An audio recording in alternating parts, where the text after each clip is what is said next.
Long before human civilization rose from the dust of Mesopotamia, before kings wore crowns or temples reached for the heavens, there were stories whispered among the people of gods who came down from the skies. They were called the Anunnaki, the great lords of the heavens and the earth. Their presence is carved into ancient tablets, etched into temple walls, and woven into myths that continue to haunt our imagination. To some, they were nothing more than divine symbols of power and nature. To others, they were real beings who descended from the stars, wielding knowledge and technologies far beyond the grasp of mortal men. This is their story, from the shaping of humanity to the mysteries of their disappearance, and the secrets that still linger in stone and legend. The people of ancient Sumer, the world's first known civilization, left behind more than ruins.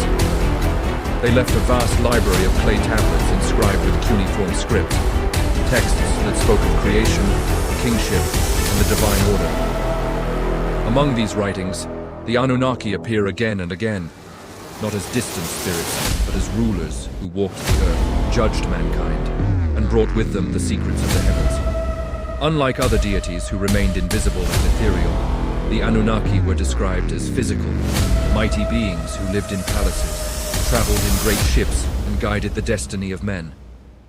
According to the stories, in the beginning, the heavens and the earth were united in chaos. The primordial gods dwelled in the mingled waters, until from this union, the first generations of divine beings emerged.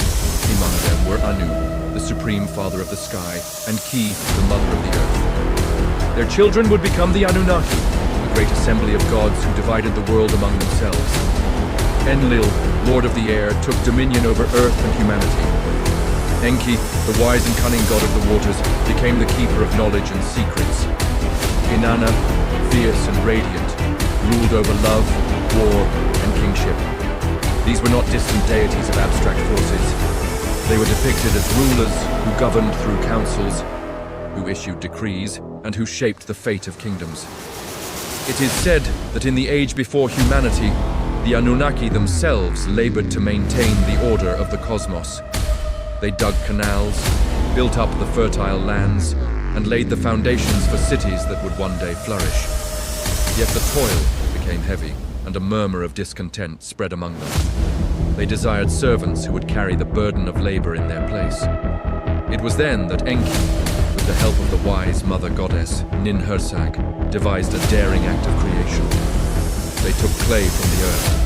It mingled it with the essence of the divine and shaped the first humans. These beings were not animals nor gods, but something in between. Creatures of flesh who bore within them a spark of divinity. Humanity was born, not in freedom, but in servitude to the Anunnaki. The first men were tasked with tilling the soil, maintaining the canals, and raising the great temples of the gods. To them, the Anunnaki gave the arts of writing, agriculture, and architecture, ensuring that humanity could sustain both itself and its lords. Kings were appointed not by human will, but by divine decree. For kingship, the tablets say, descended from heaven itself. Each ruler was seen as chosen by the Anunnaki, the bridge between mortals and gods. In this way, the Anunnaki became inseparable from the rise of civilization itself. Every harvest, every city wall, every law was said to be touched by their unseen hand. Yet the relationship between gods and men was never simple. The myths tell of the Great Flood, a cataclysm sent by the gods when humanity grew too noisy and troublesome.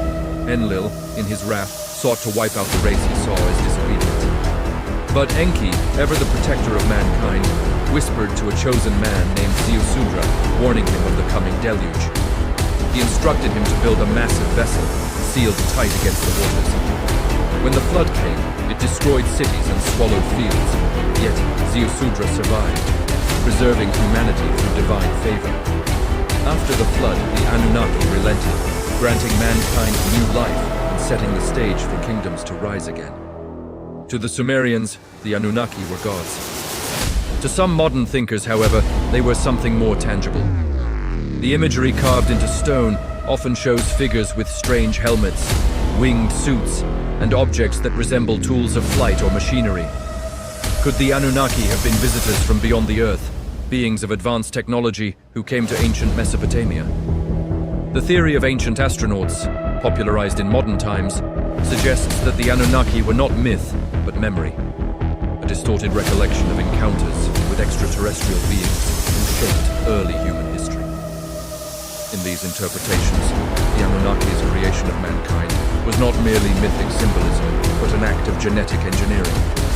The mixing of clay and divine essence is seen as a metaphor for scientific manipulation, the fusion of human and alien elements to create a new species capable of labor. The flood story, too, may be a memory of a real cataclysm, perhaps a great shift in climate or a collapse of early civilizations, later preserved as divine judgment. The tablets describe not only myths, but lists of kings, dynasties that ruled for impossible spans of time, suggesting to some that the gods themselves once walked as kings upon the earth. Among the most mysterious aspects of the Anunnaki legends is their sudden disappearance. The texts speak of gods who once ruled and then withdrew to the heavens, leaving mankind to govern itself. Temples remained, rituals continued, but the divine presence seemed to fade into absence. Some believe the Anunnaki returned to the stars from which they came, leaving behind only the memory of their dominion. Others suggest that they remain hidden, watching from afar, influencing the tides of history in ways unseen. The legacy of their rule, however, endures in the very foundations of human civilization, in law, in writing, in architecture, and in the eternal quest for the heavens. As time passed, the Anunnaki were reimagined by successive cultures. The Babylonians wove them into new myths, identifying them with their own pantheon of gods. The Hebrews remembered fragments of their stories in tales of angels, watchers, and fallen beings who descended to earth. Even in later traditions, echoes of the Anunnaki can be traced in legends of titans, giants, and ancient rulers who defied the natural order. Wherever their memory spread, it carried with it the notion that humanity was not alone in its earliest days, that powerful beings walked beside us, guiding and sometimes condemning our fate. The enduring fascination with the Anunnaki lies not only in their myths, but in the questions they provoke. Were they gods, symbols of natural forces and human aspirations? Were they rulers who embodied the ideals of justice and power? Or were they, as some suggest, beings from another world, whose visitations gave rise to the myths of divinity? The tablets remain silent on the ultimate truth, yet their words continue to ignite debate, imagination, and wonder. Modern archaeology uncovers more pieces of the ancient world each year, yet the mystery of the Anunnaki persists. Their temples lie in ruins, their statues weathered, but their names endure, whispered across millennia. Perhaps the true secret of the Anunnaki is not whether they were gods or astronauts, but how deeply they shaped humanity's vision of itself. By placing divine power in human form, by binding kingship to the heavens, they forever tied the fate of mankind to the stars. Whether as myth or memory, the Anunnaki remind us of our eternal longing to reach beyond ourselves, to seek the origins of life not only in Earth, but in the vastness of the cosmos. Even now, as humanity reaches into space with rockets and telescopes, the story of the Anunnaki lingers like a shadow at the edge of history. Were we once servants of beings from the sky, molded by their will? Or were they visions born from the human imagination, clothed in divine grandeur to explain the mysteries of existence? The answer may never be known with certainty.